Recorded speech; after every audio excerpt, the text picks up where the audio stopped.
If your foundation ever looked patchy, sticky, or looks like it's actually sitting on it, if it looks heavy and not like it's melting into it, then the problem might be your blending technique. Hello, my name is Miracle and I am the brand voice for Just Serve Makeup channel. And if you love makeup content, how to blend your makeup, how to use your lipsticks, trying different shades and all of that, knowing which one suits your color, as many makeup contents as you love or you would like to see, please subscribe to our channel, like this video, drop a comment, and don't forget to share with your girlies. So today I'm explaining to you how to blend your foundation properly in a way that it looks smooth, it looks nice, it does not look cakey or patchy or heavy or even obvious. It's not supposed to be obvious, right? So let's learn today how to blend foundation properly. You know, one thing they say that the best makeup is not about the most expensive products. It's actually about the correct method. That is what I'm going to be teaching and explaining to you today. So you might want to stay to the end of this video. Before blending anything on your face, the right tools matter. What tools are you using? So here are the list of tools you need for a perfect foundation blend. The first thing you actually need is your moisturizer. Yes, you might wonder, but what I am doing is a foundation blend. Yes, but before you go into your foundation, you are supposed to have your moisturizer. And you can look into beauty stores, look online, you'll find beautiful, perfect moisturizers for your skin type. It will help you hydrate the skin on your face so that the foundation can stay well, can melt well, and mix together properly. And it is not going to, it's going to help your makeup not to look patchy or dry. That's the work of a moisturizer, and that's why it's very important, as it's very important to use your moisturizer first. The second thing you want to get is your primer. Yes, you heard that correctly. Your primer will help the foundation stay even. It will help it stay smoother and look very even. That way you do not have any problem of the base or what is under your foundation. The next thing is your foundation. That's the next thing you're getting, your foundation. That's the base product. Now mind you, do not get a foundation that is darker or lighter than your shade. Get what is exactly your shade. How do I mean? When the foundation is put directly on your skin, people can barely tell that there's something there because it's the exact shade of your skin. The next thing is your makeup brush or your makeup sponge. We need to realize that different tools will give you different results. Exactly. So you need your makeup brush or your makeup sponge. This is the Pro tool. This one is the one we're exactly going to be using for blending. Finally, you want to get a good mirror for good lighting. How do I mean? If you cannot see properly what you are doing, how do you know it's good? You don't wait until you go out and the people start to ask you, who did your foundation blending? Who did your makeup? No. So you need a good mirror with good lighting. And remember this, blending isn't about just putting things together on your face. Nope. It's about the correct movement, knowing the right time to move, knowing the right spot to put some things, you understand me? And using the right and correct tools. So you might wonder, and you must have heard a lot of people say, because I have heard a lot of people say or ask, that why then does the foundation look patchy? Why do I apply foundation and it looks cakey, it looks heavy on my face, like something was actually placed on my face? And the truth is, there are a lot of mistakes that people have made over the years that has caused their foundations to stay patchy, heavy, cakey. Yes. So the first mistake is you are skipping skin prep. You're not supposed to skip your skin prep. You do not apply the foundation directly without using your moisturizer, without using your primer. This is very, very important. The next mistake you are most likely making, or a lot of people have most likely made, is using too much product. Too much product doesn't mean perfect result. No. In fact, less means more.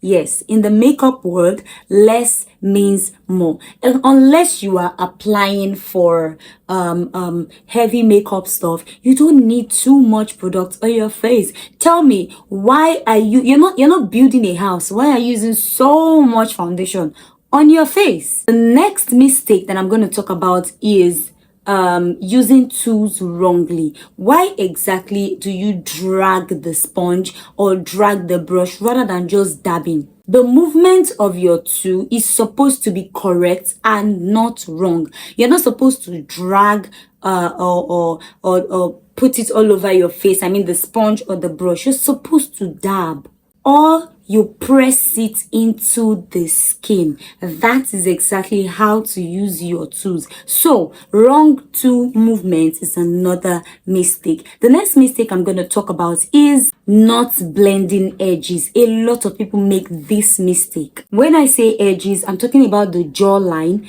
I'm talking about the hairline. A lot of people use their foundation and they're like just blending the whole of this area, but they forget about the jawline. And then you see that, okay, this place looks smooth and this side looks something entirely different. We are supposed to blend it in completely. That way it looks natural and melted into our skin. And finally, the last mistake I'm going to talk about today is blending too slowly. Yes, some foundations set very fast. Once you place them and you start, they're already setting. And if you do these things slowly, if you blend slowly or you dab slowly, it will start having dry patches. So it's not that your foundation is misbehaving. It's just responding to how you are using it. And let me say this clearly. Perfect blending starts before you even apply your foundation. So the first thing you want to do, if you want to know how to blend properly, is skin prep. You have to know that you must not skip the skin prep. You make use of your moisturizer. After your moisturizer, follow in with the primer. When you apply your moisturizer, make sure that your skin absorbs it fully. Remember that when the skin is wet and you apply the foundation, it will slide. And when using your primer, make sure to apply only a small quantity, very small quantity. You do not need too much. And always make sure that you focus on areas where the foundation sets faster. Sorry, I meant where the foundation fades faster. That's like the nose area. Most breaking happens at the nose. So we're talking the nose area, the chin area, the forehead center, and the smile lines. Remember, the nose area, the chin area, the forehead center, and the smile line. If you're wondering where the smile line is, this is what the smile line is. You want to make sure that the primer is well put in those areas. The next step is to wait 1 minute. A lot of people make this mistake. How do I mean? They want to put everything all at the same time. So when they apply their moisturizer, they apply primer, and then the next thing they apply foundation. And then they complain, I used the primer, I used the moisturizer. It's still not working. Well, it's not working because you are not waiting. You need patience. When you put these things together at the same time, they will come out patchy. It will not come out nice. That way it will start looking heavy and like it is actually placed on your face. So you want to give it time to settle in before you apply the next product. You want to apply your foundation. When applying the foundation, make sure that you apply them in small dots. That's your chin, sorry, your forehead, your cheeks, the upper cheeks, your nose, your chin. Do not spread it yet. So you start blending at the center. Begin at the center of your face. You begin at the center and then you blend outward. Now you might wonder, why? Well, this is why. Simply because the center needs the most coverage on the face. And the next step is don't drag. Don't drag, don't wipe. No, you're not wiping, you're not dragging. You are dabbing. And when I say dabbing, what I mean is like bouncing or tapping with your sponge or your brush. Then you want to focus on your jawline, your hairline, and under chin. Very, very important areas to focus on, because you don't want your face to start looking like two different things entirely, right? And remember this, those areas, that's your chin line, your hairline, and under chin, this area should have the least layers of the product, the least layer, the smallest, because you don't want them to be too visible. Now, the brush and the sponge give two different results. The brush will give you more coverage and will make your look more polished, but the sponge will give you a lighter, natural look. So if you want a result that looks like your skin, a skin-like result, the first thing you should use is your brush. When you are done brush blending, you should go in with your sponge. That way you're gonna have a natural finish. And mind you, once you master this method, that's it. You have hacked the most difficult stage of doing the makeup, which is the foundation blending. I hope you enjoyed this video. I'll see you in the next one. Don't forget to subscribe, like the video, share, and drop a comment. Bye.